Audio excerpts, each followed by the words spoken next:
Good morning. Of course, the globalists, they run tests. Right? We have seen this, right?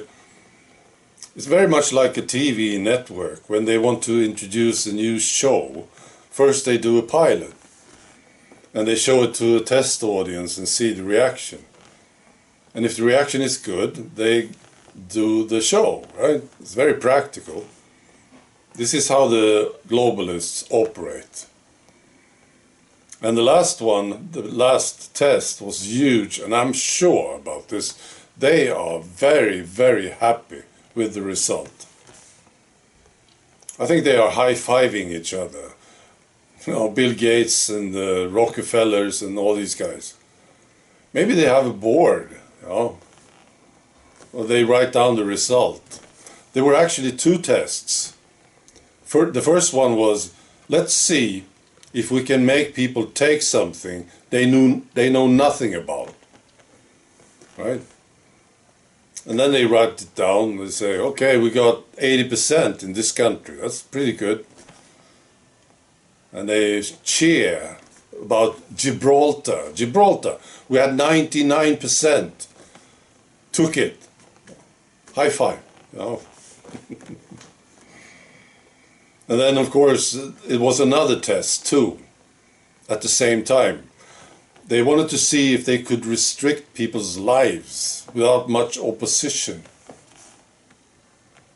And how much they could restrict people's lives. How brutal could they be against the people without anything really happening? You know, it was another test. And I'm sure they are happy with the result. Maybe they have a number, you know, for the result, for the opposition. How much opposition did we get in Australia? And they write it down. They have a number for it, like, oh, it was a 7 in Australia, you know. That's pretty good. Not much opposition. They do this all the time. And they try different things in different countries, I think. Like here in Sweden, they tried mass immigration. Let's see what happens if we flood Sweden with new people, new cultures, right? Criminals and stuff. See what happens. And then they measure the opposition and see the result. I think they are happy with Sweden. Not much opposition in Sweden for a long, long time. Now people are starting to talk about it, right? And it's too late. You know. So I'm sure they are happy with the result from Sweden.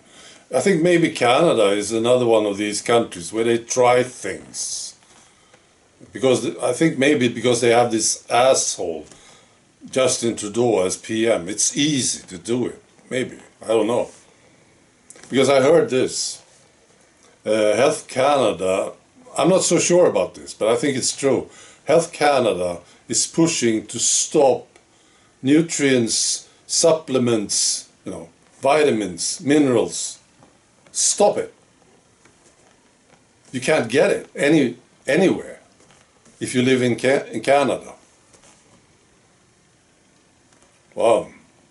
In 2 years, that's what I heard. In 2 years, they will be told stop. If they get what they want, you know. And this is another test. If they can do it in Canada and it works, well, they will do it everywhere. You know? This is how they operate. So how do you deal with this? Well, we are doing it. That's the thing. The first thing, the most important thing here is to observe them, you know, and make others observe them. That's how you do it. You have to make people, that's tricky, to get people to look at these psychopaths. Because if you look at them closely, you will start to see how they do it, how they operate. And then you can sort of prepare, you know, for what's coming next. And you know what to do, you know. You have to stop them, right? And you need lots of people to do it. You need people to be aware of what's happening. This is key. So in Canada, for instance, you know, I'm sure there's a lot of people taking supplements in Canada. I'm sure. It's good for you, you know. Now, the Rockefellers, they don't want this. No, they want you to take pills and medications, you know, drugs. They don't want vitamins, they don't want minerals. They want to destroy the food too, at the same time. So that people get dependent on their stupid drugs. Right, so you need to stop this in Canada. Absolutely. Check it out. I don't know too much about it. I just heard about this thing. Health Canada is stopping supplements. Right, so this is how we do it. Just inform people about what's going on and what these guys are doing. All right. Be good.